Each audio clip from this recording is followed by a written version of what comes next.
The average person spends over $8,000 a year on non-essential items. Not on rent. Not on food. On things they could live without. And if you ask them why they bought those things, most could not give you a clear answer. It was not a calculated decision. It was not a rational trade-off. It was something else. Something automatic. Something invisible. Today, we are going to reveal the hidden psychology that makes you buy things you do not need.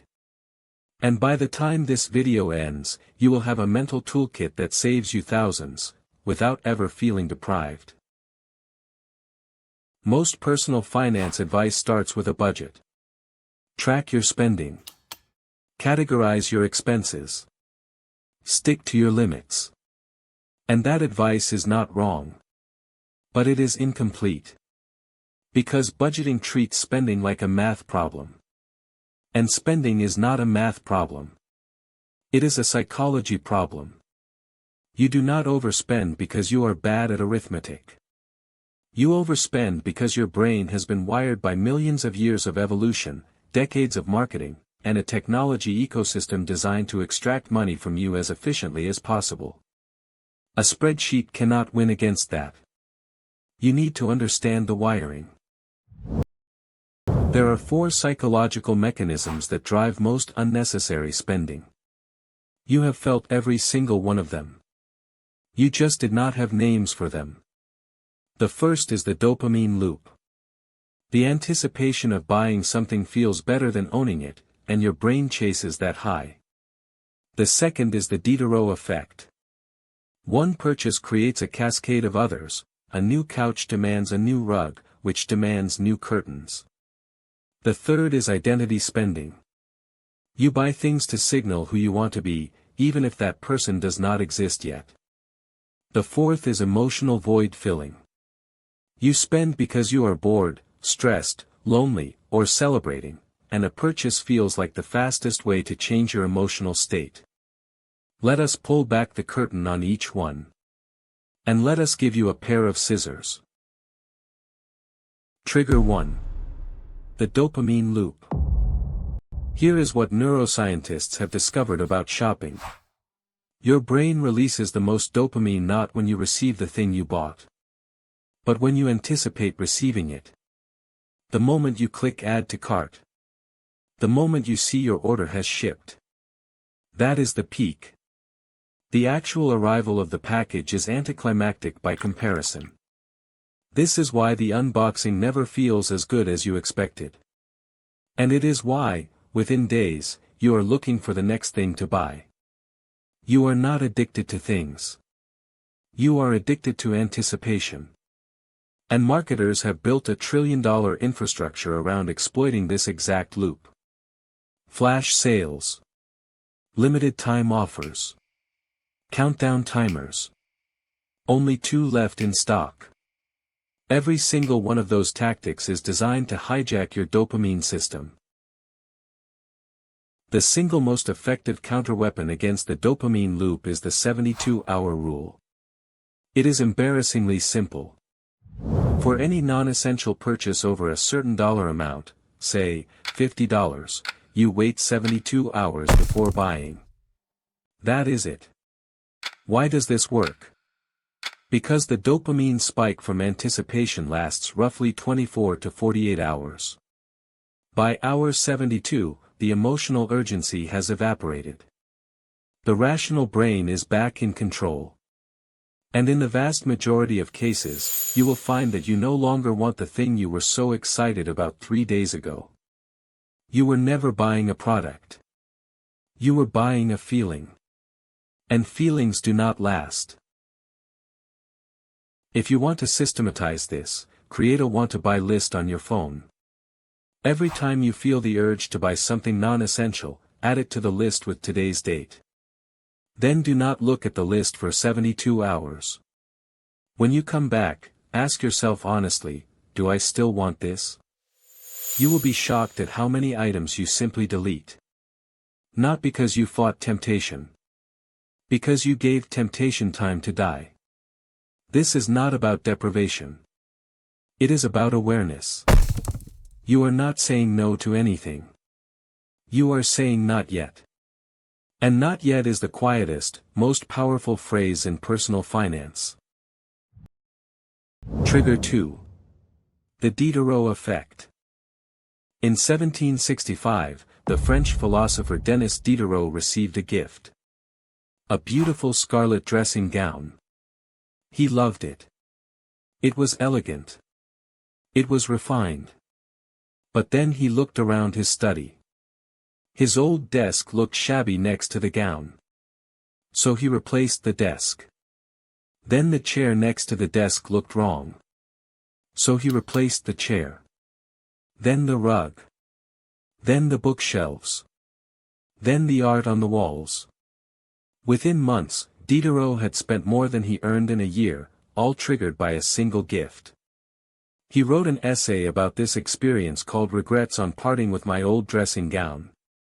And economists have been using his name ever since. The Diderot effect is the tendency for one purchase to trigger a cascade of complementary purchases. It is not about the one item. It is about the ecosystem that item demands. This happens constantly in modern life. You buy a new phone. Suddenly the old case does not fit. The old charger is the wrong type. The old earbuds look out of place. You buy a new phone for $800 and end up spending $1,200 before the month is over. You buy a new dress for a wedding. Then you need shoes that match. Then a bag. Then jewelry. The original purchase was one item. The cascade was 5. The Diderot effect works because your brain craves consistency. When one thing in your environment is elevated, everything else feels suddenly inadequate. The contrast is uncomfortable. And the easiest way to relieve that discomfort is to upgrade everything else. This is not a spending problem. It is a coherence problem. The antidote to the Diderot effect is to define enough before you make the first purchase. When you decide to buy something, write down exactly what you are buying and what you are not buying. The couch. Not the rug. Not the pillows. Not the coffee table. Just the couch.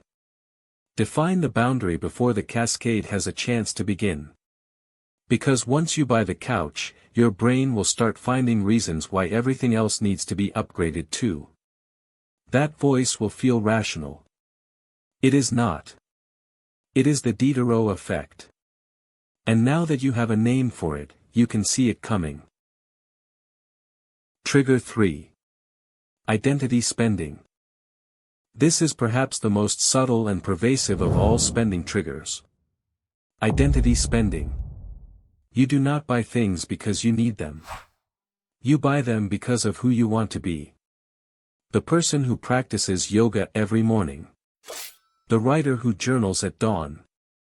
The photographer who captures the world. The chef who hosts dinner parties. The problem is not the aspiration. The problem is that purchasing the tools feels like doing the thing. Your brain gets a hit of identity confirmation from the purchase itself. I bought a yoga mat.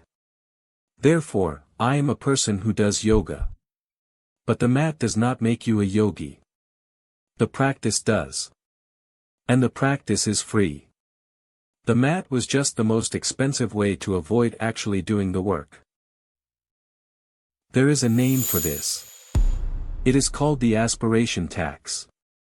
You pay for the person you wish you were, but you never actually become that person. And the cost is not just financial. It is psychological. Every unused yoga mat is a reminder of a commitment you did not keep. Every empty journal is a silent accusation.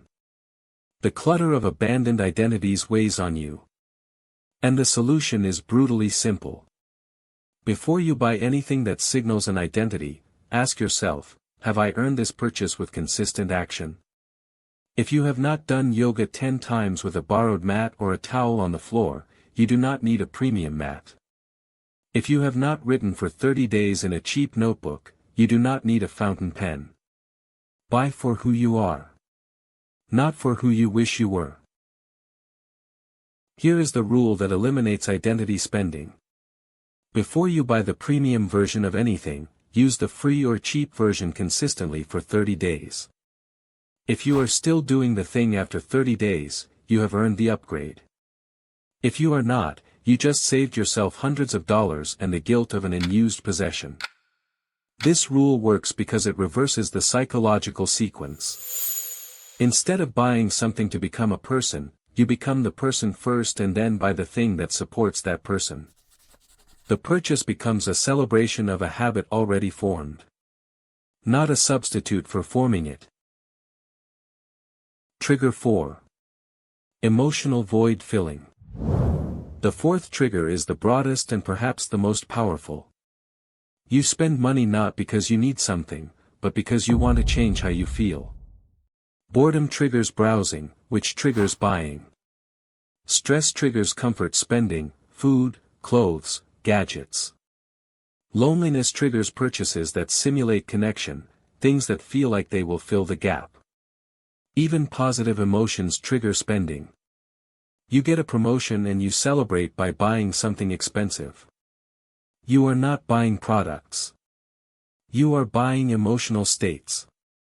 And the tragedy is that it works, for about 15 minutes. The purchase provides a brief emotional lift. Then the feeling fades. But the money is gone. And the underlying emotion, the boredom, the stress, the loneliness, is still there, waiting for the next purchase. There is a technique from psychology called effect labeling. Simply naming an emotion reduces its intensity. The next time you feel the urge to buy something you do not need, pause. Put the phone down. Ask yourself one question.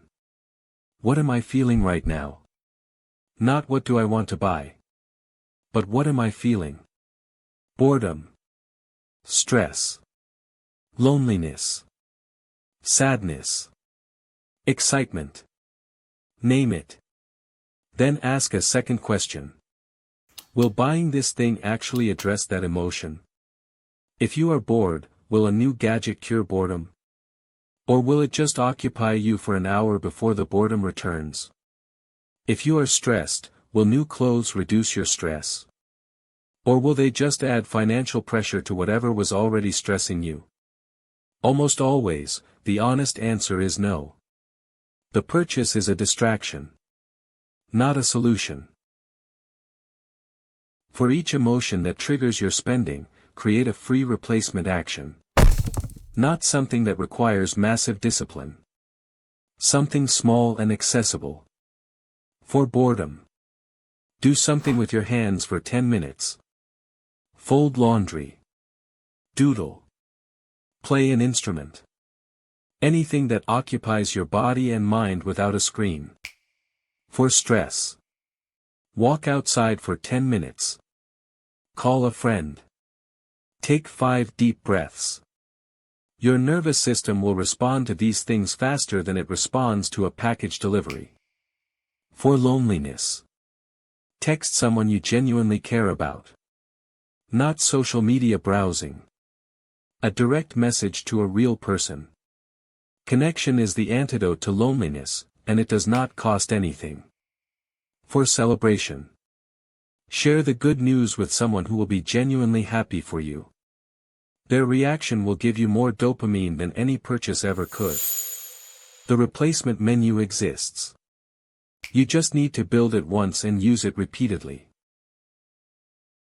You now have names for the 4 invisible strings that were pulling you toward purchases you did not need. The dopamine loop. The Diderot Effect. Identity spending. And emotional void filling. And you have a counterweapon for each. The 72-hour rule. Defining enough before you buy. Earning purchases through consistent action. And replacing emotional spending with actions that actually address the emotion. These are not about willpower. They are about awareness. Once you see the strings, they lose their power. The goal is not to stop spending. The goal is to spend on things that actually improve your life, and stop spending on things that just promise to. This is the Wealth Site. If this video gave you a new lens on your own behavior, subscribe and turn on notifications.